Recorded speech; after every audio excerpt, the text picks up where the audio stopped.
Hi, I'm Duncan Fraser from Pelion, and in this video I'm going to be looking at the stock management functions of the Pelion Connectivity Management website.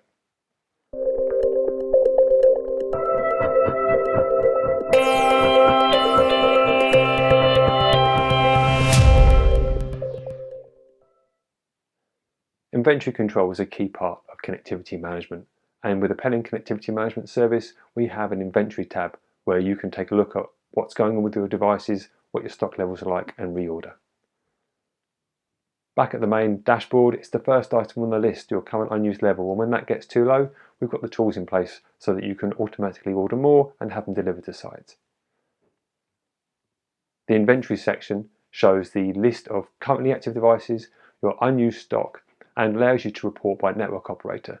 Maybe you're working with different networks with different devices and you need to top up multiple different levels. This page will let you see that and order more if you need to. When you need to order more, you can go to the order page.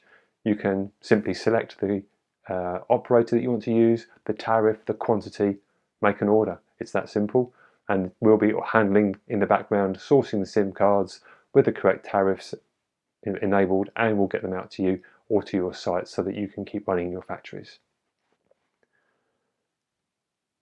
As well as managing the physical level of your SIM cards, you need to also manage the activation of cards.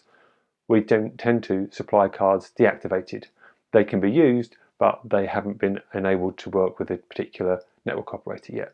So that means that you can keep stock of cards in your factories with your support teams. They're not going to be racking up any monthly bills, but they can be deployed when you need to.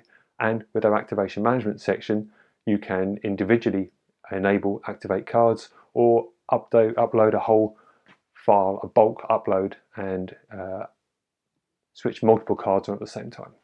Maybe you've done a whole production run and that looks ready to go to your retailers. You can do that with our bulk activation.